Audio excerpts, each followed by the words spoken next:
तो ये गुण होते हैं पदार्थ के। पहला जो गुण होता है पदार्थ छोटे छोटे कणों से मिलकर बना हुआ होता है। दूसरा जो गुण होता है पदार्थ के कणों के मध्य रिक्त स्थान पाया जाता है।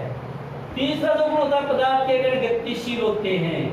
चौथा जो गुण होता है पदार्थ के कणों के मध्य अंतराणु बल पाया जाता है।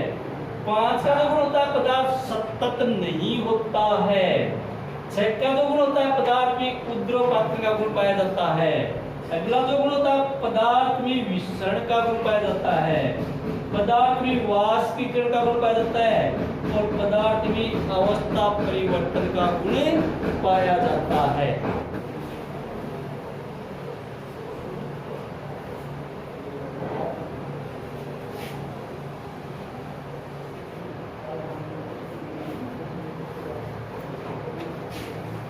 पदार्थ की अवस्था, पदार्थ कितने अवस्थाओं में पाया जाता है?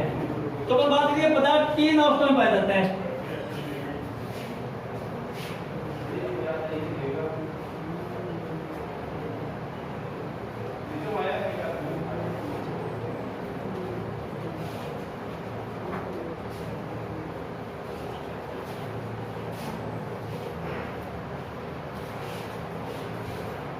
पदार्थ 3 अवस्था में पाया जाता है। पहली जो पदार्थ की अवस्था होती है वो होती है ठोस अवस्था।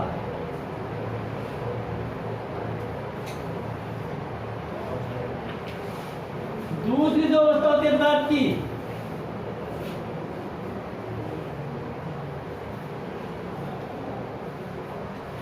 और तीसरी जो अवस्था होती है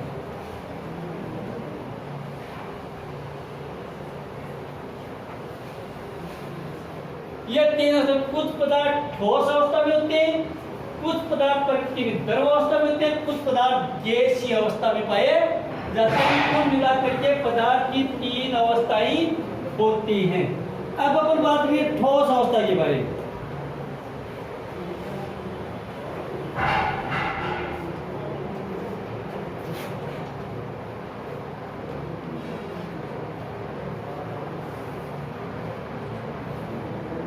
पदार्थ की जो ठोस अवस्था होती है इस अवस्था के क्या क्या गुण होते हैं? किस अवस्था को अपन ठोस अवस्था बोलेंगे?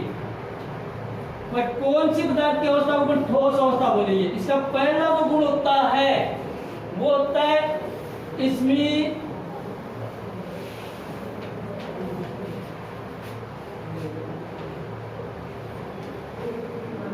कणों के मध्य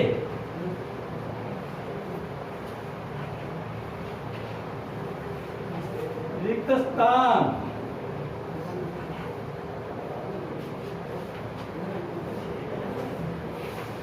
बहुत कम पाया जाता है। पहली जो विशेषता होती है ठोस अवस्था की होती है कि ठोस अवस्था में पदार्थ के जो कण होते हैं उन कणों के मध्य रिक्त स्थान बहुत पाया जाता है। या फिर अपन ये बताएंगे कि इनमें पदार्थ के कणों के मध्य रिक्त स्थान नहीं पाया जाता है। यही कारण होता है कि पदार्थ के कणों के मध्य स्थान कम होता है। इसलिए ठोस पदार्थ जब अपन तोड़ते हैं तो अपन को ज्यादा मेहनत करनी पड़ती है। पत्थर को जब अपन तोड़ेंगे तो ज्यादा मेहनत करनी पड़ेगी क्योंकि रिक्त स्थान कणों के मध्य रिक्त स्थान वो बहुत कम होता है। दूसरी जो इनकी विशेषता होती है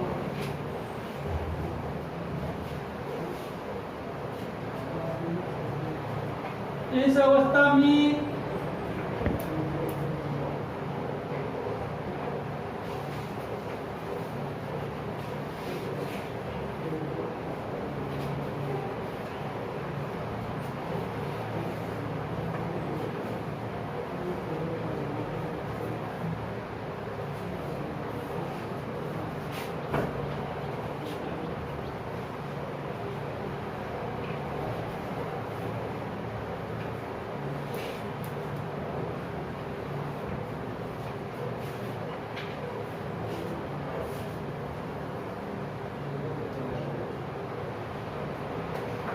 क्या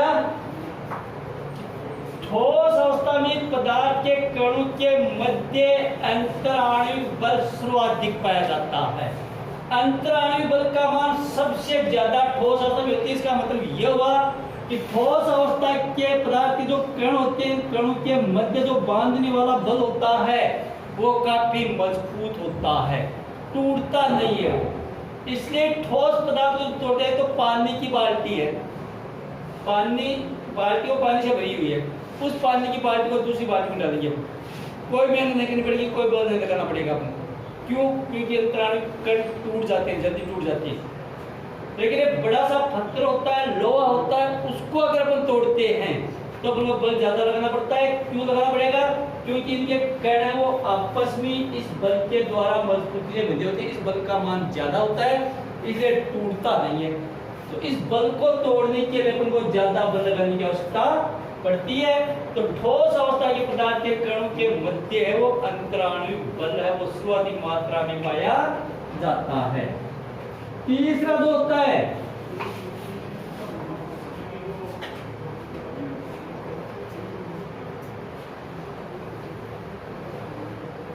इस अवस्था के पदार्थों को दबाया नहीं जा सकता। ठोस अवस्था के जो पदार्थ होते हैं, ठोस पदार्थों को दबाया नहीं जा सकता। लोहे का टुकड़ा होता है, उसको दबाया नहीं जाता। पत्थर होता है, पत्थर को दबा नहीं सकते पर, क्योंकि कणों के मध्य स्थान कम पाया जाता है, इसलिए वो कण दबते नहीं। तो तीसरी विशेषता यही होती है इसकी। चौथी जो विशेषता होती है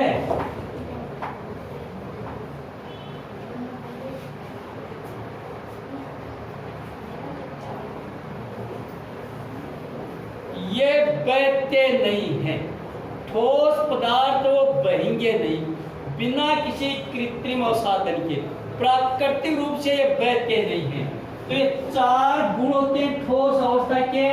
ठोस अवस्था के कणों के मध्य स्थान कम पाया जाता है, ठोस अवस्था के कणों के मध्य अंतराणु बल का मान सर्वाधिक होता है, ठोस अवस्था के पदार्थ को दबाया नहीं जाता, और ठोस अवस्था के पदार्थ हैं वो बहते नहीं हैं। ये चार मुख्य गुण होते हैं ठोस अवस्था के। उदाहरण सारे ठोस टेबल है, कुर्सी है, मेज है, चौक है, सारे ठोस पदार्थ हो। ये जो ठोस अवस्था में ठोस पदार्थ होते हैं अवस्था की।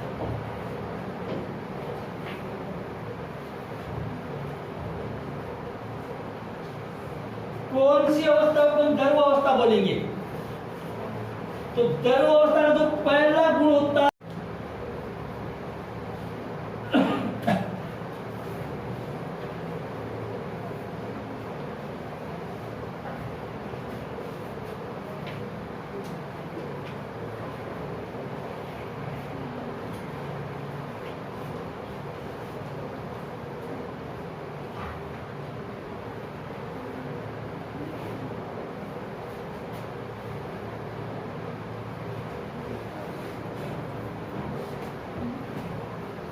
पहला गुण तो ये होगा, इसमें कणों के मध्य रिक्त स्थान अधिक पाया जाता है। द्रव जो अवस्था होती है, कणों के मध्य रिक्त स्थान ज्यादा होता है।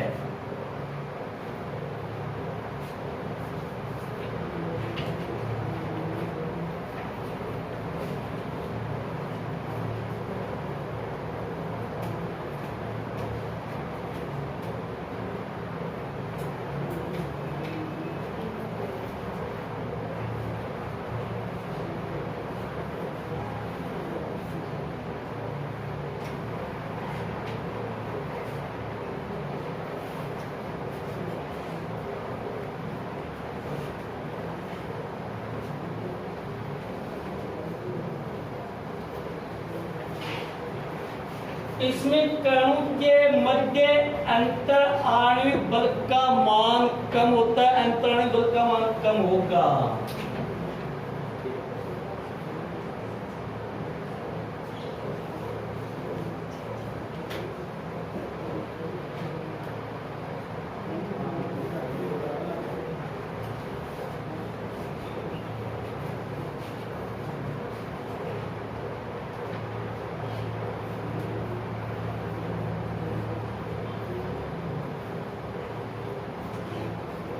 इनको आसानी से दबाया जा सकता है।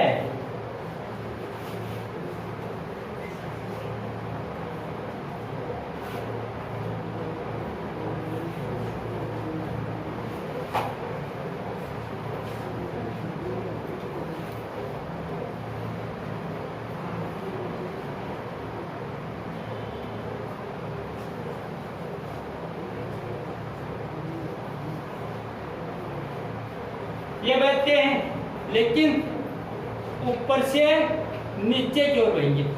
तो 4 गुण होते हैं इसके। क्या? पहला गुण होता है कि द्रव अवस्था के पदार्थ के कणों के मध्य रिक्त स्थानों अधिक पाया जाता है। किसकी अपेक्षा? ठोस की अपेक्षा। क्योंकि आगे बढ़ना है कि सर्वाधिक रिक्त स्थान किस अवस्था में पाया जाता है, सबसे कम रिक्त स्थान किस अवस्था में पाया जाता है। तो सबसे कम रिक्त स्थान तो होता है किसमें? ठोस में होता है। और उससे ज्यादा रिक्त स्थान होता है किसमें? द्रव में होता है। द्रव के कणों के मध्य रिक्त स्थान है वो ठोस पदार्थ के बजाय अधिक पाया जाता है। दूसरा होता है द्रव अवस्था के कणों के मध्य अंतराणु बल का मान कम होता है। किसके बजाय? ठोस अवस्था के बजाय कम होगा। आगे गैस की तुलना बाद में करेंगे। इनको आसानी से दबाया जा सकता है, आसानी से दबा देंगे इसको, क्योंकि एक तो कणों के मध्य स्थान ज्यादा हो तो दबाएंगे तो कण बिल्कुल समीप आ जाएंगे। पर ज्यादा स्थान है तो ये इस तरह से होता है, तो उसको दबाइए नहीं जगह ले लीजिए। लेकिन पहले से इस तरह से अगर कणों के मध्य स्थान है तो वो दबेगा नहीं। तो खाली जगह होती है तो उसको बड़ा आसानी से दबा सकते हैं इस रूप में। तीसरा होता है बहते हैं, लेकिन सत क्या होती है? ऊपर से नीचे की तरफ बहेंगे। पानी नीचे से ऊपर भी जाता है, लेकिन वो होता है कृत्रिम साधन के द्वारा। प्राकृतिक जो गुण होता है इनका, ये ऊपर से नीचे की तरफ भी बहेंगे, नीचे से ऊपर की तरफ बहाव नहीं होगा। तो ये होता है आपका द्रव अवस्था। तेल बता तो जो भी द्रव अवस्था में पदार्थ, पानी है, तेल है, दूध है, जो भी सारे हैं वो सारे किस अवस्था में होते हैं? द्रव अवस्था में होते हैं।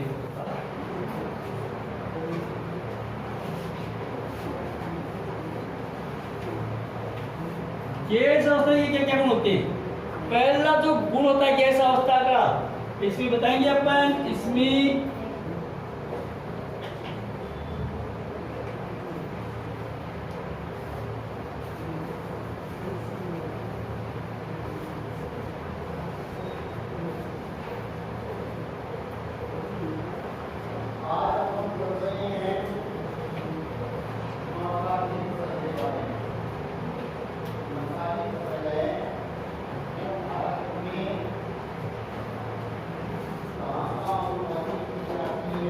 इसमें कणों के मध्य रिक्त स्थान सबसे ज्यादा होता है। सबसे ज्यादा खाली स्थान गैस के कणों के मध्य होगा। नंबर 2,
पहला गुण है इसमें कणों के मध्य स्थान सबसे ज्यादा होता है।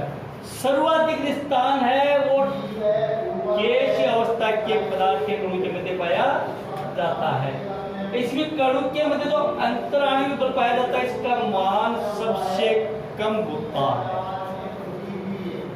मान कम होने की वजह से कणों के मध्य स्थान सबसे ज्यादा होने की वजह से वो आसानी से दबाया जा सकता है और ये चारों दिशाओं में बहते हैं। तो रिक्त स्थान सबसे ज्यादा होता है, अंतराणु बल का मान सबसे कम होता है और चारों दिशाओं में बहती है। कमरा है, कमरे में जैसे सेंट की शीशी खोलते हैं पर इत्र की शीशी को ढक्कन खोलेंगे, तुरंत उसकी सुगंध चारों दिशाओं में फैल जाएगी। क्यों फैलेगी? क्योंकि अंतराणु बल का मान कम होता है, कणों के बदले जो बल है वो जल्दी टूटेगा और सुगंध और चारों को जल्दी फैल जाएगी। चारों दिशाओं में है, हवा है चारों में जाएगी, कभी गैस है चारों जाएगी। वो कमरे में अगर किसी से खोलेंगे तो देखिए एक कोने में सुगंध ज्यादा जाएगी, दूसरे कोने में सुगंध कम जाएगी। चारों दिशाओं में बराबर फैलेगा क्योंकि इनका गुण होता है कि चारों दिशाओं में बहते हैं। अब यहाँ से प्रश्न एक तो आता है ये कि सबसे ज्यादा कणों के मध्य स्थान किस अवस्था में पाया जाता है? तो मतलब कि गैसीय अवस्था के कणों के मध्य स्थान सबसे ज्यादा पाया जाता है। दूसरा प्रश्न आता है कि अंतराणु बल का मान सबसे ज्यादा किसके मध्य होता है? तो मतलब कि ठोस अवस्था के कणों के मध्य अंतराणु बल का मान सबसे ज्यादा होता है और गैसीय अवस्था में अंतराणु बल का मान सबसे कम होता है। यानी अंतराणु बल का मान ठोस में सबसे ज्यादा और गैस में सबसे कम, रिक्त स्थान ठोस में सबसे कम और गैस में सबसे